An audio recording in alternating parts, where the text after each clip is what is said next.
You're doing everything the internet tells you to do. You wake up at 5 a.m., you drink your lemon water, you journal, you visualize your goals, you repeat affirmations in the mirror. And yet somehow your bank account looks exactly the same as it did 6 months ago. Maybe you've read the books. Rich Dad, Poor Dad, The Millionaire Next Door, Think and Grow Rich. You highlighted passages, you took notes. You felt inspired for about 72 hours before falling back into the exact same patterns that have kept you stuck. Here's what nobody wants to tell you. Most advice about building wealth is either completely wrong or so vague that it's useless. Work hard and you'll succeed. Invest in yourself. Create multiple income streams. These phrases sound profound until you actually try to implement them and realize they mean absolutely nothing. Gap between where you are financially and where you want to be isn't about motivation. It's not about mindset. It's not about wanting it badly enough. The gap exists because you haven't implemented the specific practices that actually create wealth, not the inspiring stuff that sounds good on Instagram. The boring mechanical practices that millionaires use whether they talk about them publicly or not. I'm going to share 6 practices that can genuinely turn you into a millionaire. Not might. Not could, can. If you implement them consistently starting today, some of these will contradict advice you've heard from people you respect. Some will feel uncomfortable or even wrong at first. But every single one is based on how wealth actually gets built in the real world, not how we wish it worked or how it's portrayed in movies. Let's start with the practice that separates people who build wealth from people who just talk about it. Practice number 1. Pay yourself first automatically before you see the money. Most people handle money backwards. They wait until the end of the month to see what's left over and then maybe save or invest that amount. This is why most people never accumulate wealth. There's never anything left over. Expenses expand to fill available income. It's called Parkinson's Law, and it applies to money just as much as it applies to time. You get a raise. For about 2 weeks you feel flush. Then somehow your lifestyle adjusts. Slightly nicer groceries. A streaming service you didn't have before. Eating out one extra time per week. Within a month or two you're back to living paycheck to paycheck at a higher income level. The millionaires I know, the ones who actually built wealth rather than inheriting it, all do the same thing. They pay themselves first. Automatically. Before the money ever hits their checking account. Here's exactly how this works. The day you get paid, money automatically transfers to investments and savings before you have a chance to spend it. Not at the end of the month. Not when you remember. Not when it feels convenient. Immediately and automatically. Set up automatic transfers so that at least 20% of your gross income goes directly to investments. If 20% feels impossible right now, start with 10%. If 10% feels impossible, start with 5%.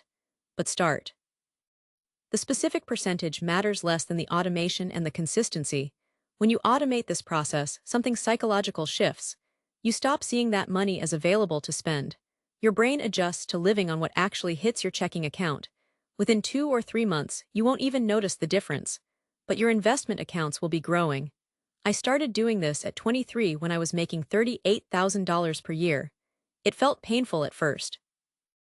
I had to say no to things. I drove an embarrassing car. I lived in a small apartment, but I automated 15% of every paycheck into investments before I could touch it. 10 years later, that automation had built more wealth than anything else I did during that decade. More than side hustles, more than salary negotiations, more than any individual investment choice. The compound effect of consistent, automated investing beat everything else. This practice works because it removes willpower from the equation. You're not relying on discipline or motivation or remembering to transfer money manually. It just happens, every single paycheck, whether you feel like it or not, whether the market is up or down, whether you had an expensive month or a cheap one. Consistency beats intensity every single time when it comes to building wealth. Practice number 2. Track your net worth monthly, not your income. Walk up to a random person and ask them how much they make. Many people can tell you their salary down to the dollar. Now ask them their net worth. Most people have absolutely no idea. They might know their checking account balance. They probably know roughly what they owe on their car or student loans. But their total net worth, assets minus liabilities, the actual measure of financial progress? No clue. This is backwards. Your income is just a tool. Your net worth is the actual scoreboard. You can make $200,000 per year and have a net worth of zero if you spend $200,000 per year. You can make $60,000 per year and become a millionaire if you consistently save and invest the difference. Income makes you feel rich. Net worth makes you actually rich. These are not the same thing. Starting today, calculate your net worth. Add up everything you own that has value: checking and savings accounts, investment accounts, retirement accounts, the value of your car, any other assets. Then subtract everything you owe: credit card debt, student loans, car loans, mortgage balance, any other liabilities. The resulting number is your net worth. For many people, this number is negative or close to zero. That's okay. You're not calculating this to feel bad about where you are. You're calculating it to create a baseline so you can measure progress. Now here's the practice that changes everything. Track this number monthly. Put a reminder in your phone for the first day of every month. Spend 15 minutes updating your net worth calculation. Watch the number change over time. This simple practice creates something powerful: clarity about what's actually working. When you track net worth monthly, you stop obsessing about your paycheck and start focusing on the behaviors that actually build wealth. That expensive dinner you're considering, you don't ask whether you can afford it based on your checking account balance. You ask whether it's worth slowing down your net worth growth. That salary negotiation you've been avoiding, it's no longer about ego or comfort. It's about accelerating the number that actually matters. That investment account you keep meaning to open, it stops being abstract and becomes concrete because you're watching your net worth stay flat month after month while you procrastinate. I've watched people transform their financial lives just by implementing this one practice. Something about seeing the actual number every single month creates accountability that no amount of budgeting or intention setting can match. Your net worth becomes like a video game score. You naturally start looking for ways to increase it. And unlike income, which often requires years to significantly improve, you can impact your net worth immediately through saving more, paying down debt, or making better spending decisions. Practice number 3. Optimize your 3 big expenses and ignore everything else. Financial advice loves to focus on small daily purchases.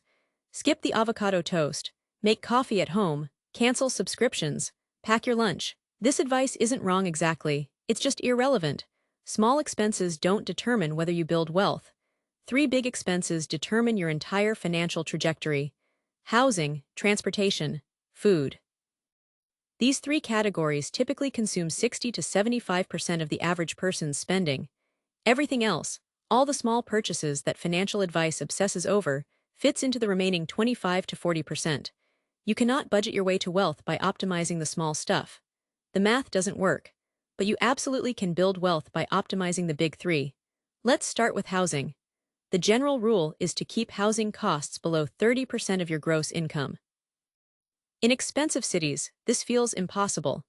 But it's not optional if you want to build wealth. If your housing costs are 40 or 50% of your income, you mathematically cannot save enough to become wealthy unless your income is extremely high. This might mean living with roommates longer than feels comfortable. It might mean living further from work than you'd prefer. It might mean renting instead of buying even though everyone tells you you're throwing money away. Reducing your housing cost from 40% of income to 28% of income frees up more money than a decade of skipping coffee. Transportation is the second wealth killer. The average new car payment in America is over $700 per month. Add insurance, gas, maintenance, and depreciation, and transportation easily consumes 15 to 20% of income for many households.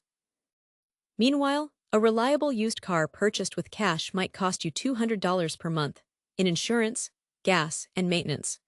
That $500 monthly difference, invested over 30 years at 8% returns, becomes $745,000. $1 decision about transportation is worth $750,000 over your working life. But people agonize over whether to buy name brand or generic cereal to save $2. Food is the third big expense and the most emotionally charged. Eating out is expensive. A couple spending $50 on dinner twice a week spends $5,200 per year. That same couple cooking at home might spend $400 per month or $4,800 per year on groceries for both breakfast, lunch, and dinner. The difference is dramatic. But here's where most financial advice goes wrong. It tells you to never eat out, meal prep every Sunday, bring your lunch every day, and eliminate all food enjoyment from your life. This doesn't work because it's miserable and unsustainable. Instead, optimize consciously. Decide how much you value eating out versus cooking. If you genuinely love trying new restaurants and it brings you significant joy, keep that in your budget and cut ruthlessly somewhere else. If you're eating out mostly out of convenience or habit without really enjoying it, that's what you cut. The goal isn't deprivation. The goal is making sure your spending on the big three aligns with your actual values and leaves room for building wealth. Get these three expenses right, and you can buy whatever coffee you want with the money that's left over. Practice number 4. Increase your income aggressively every 2 years. Most people treat their income as fixed. This is what I make. Maybe I'll get a cost of living adjustment. Maybe a small raise if I do good work. This passive approach to income is financial suicide.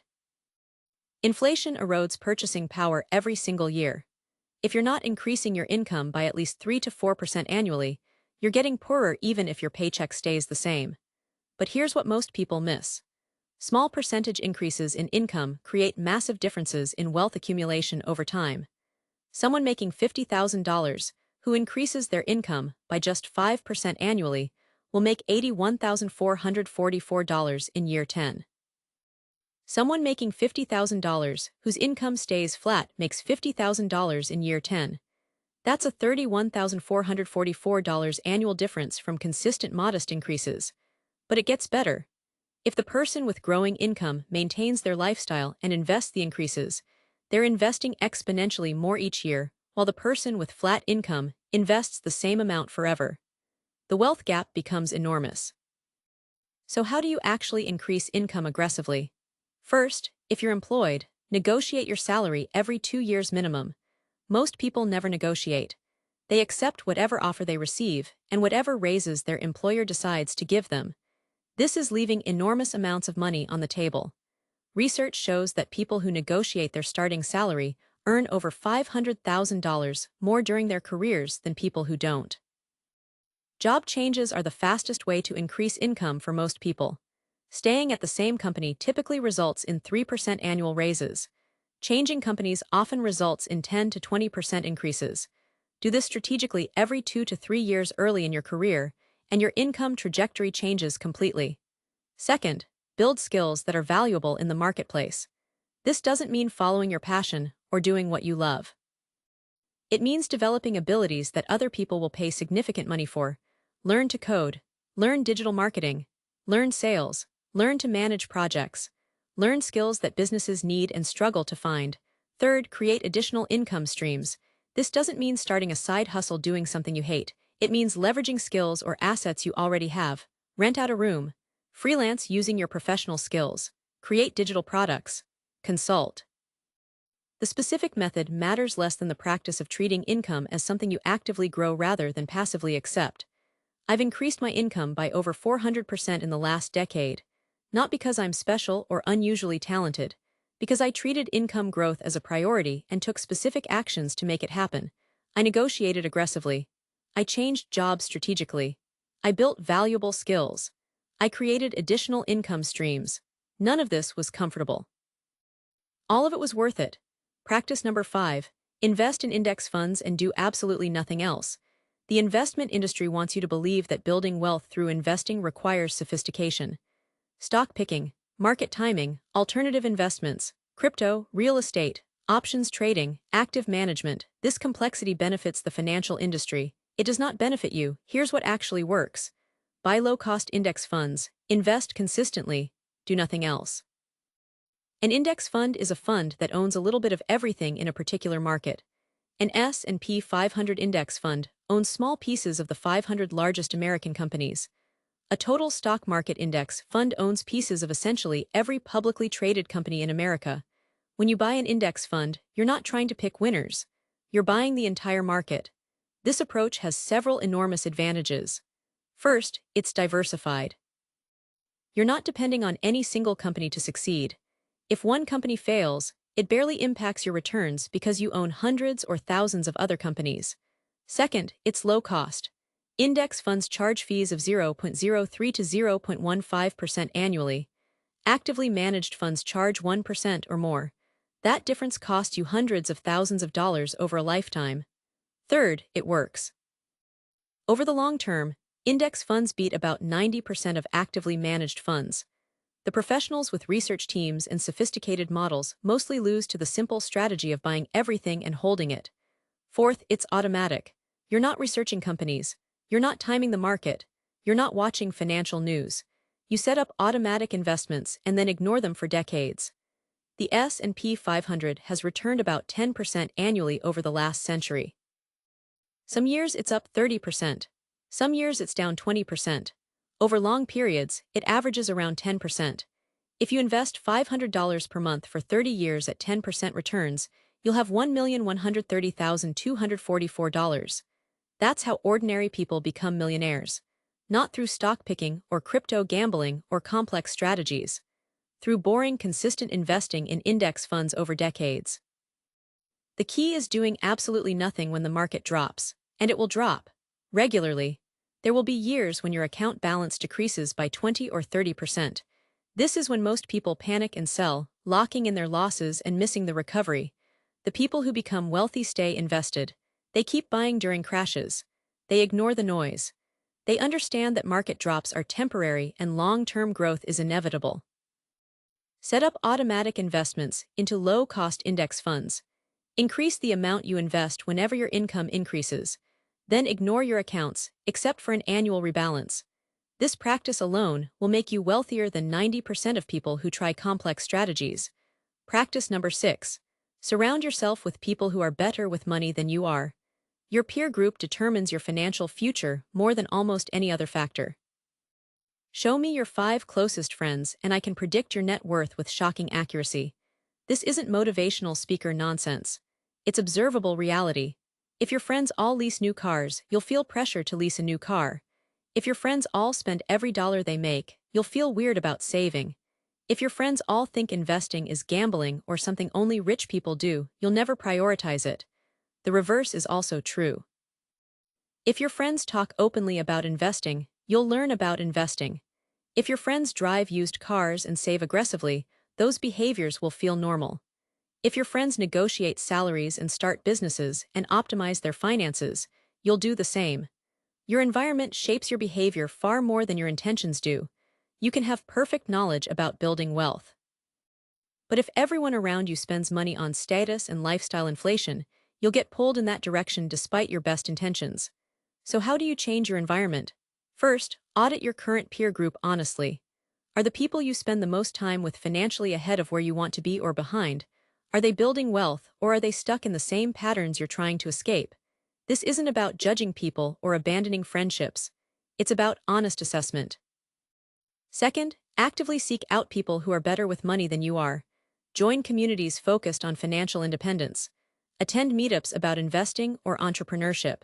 Participate in online forums where people discuss wealth building seriously. Find a mentor who has achieved what you're trying to achieve. Third, consume content from people who actually built wealth rather than people who just talk about it. Read books by millionaires who started with nothing. Listen to podcasts where successful people share specific strategies. Follow investors who share their actual portfolios and returns. Fourth, have explicit conversations about money with people you trust. Money is weirdly taboo. Most people never discuss it honestly. Break that pattern. Ask friends what they invest in. Share what you're learning. Discuss salaries and negotiation strategies. Talk about financial goals openly. When you surround yourself with people who treat wealth building as normal and achievable, it becomes normal and achievable for you too. When everyone around you is stuck in the same financial patterns, breaking out feels almost impossible. Your environment isn't everything, but it's close. These 6 practices work, not because they're complicated or require special knowledge, because they're the actual mechanical behaviors that create wealth. Pay yourself first automatically. Track your net worth monthly. Optimize your 3 big expenses. Increase your income aggressively. Invest in index funds consistently. Surround yourself with people who are financially successful. Implement even 3 of these starting today, and your financial trajectory changes completely. Implement all 6, and becoming a millionaire stops being a fantasy and becomes an inevitable result of consistent behavior over time. The question isn't whether these practices work. The question is whether you'll actually implement them.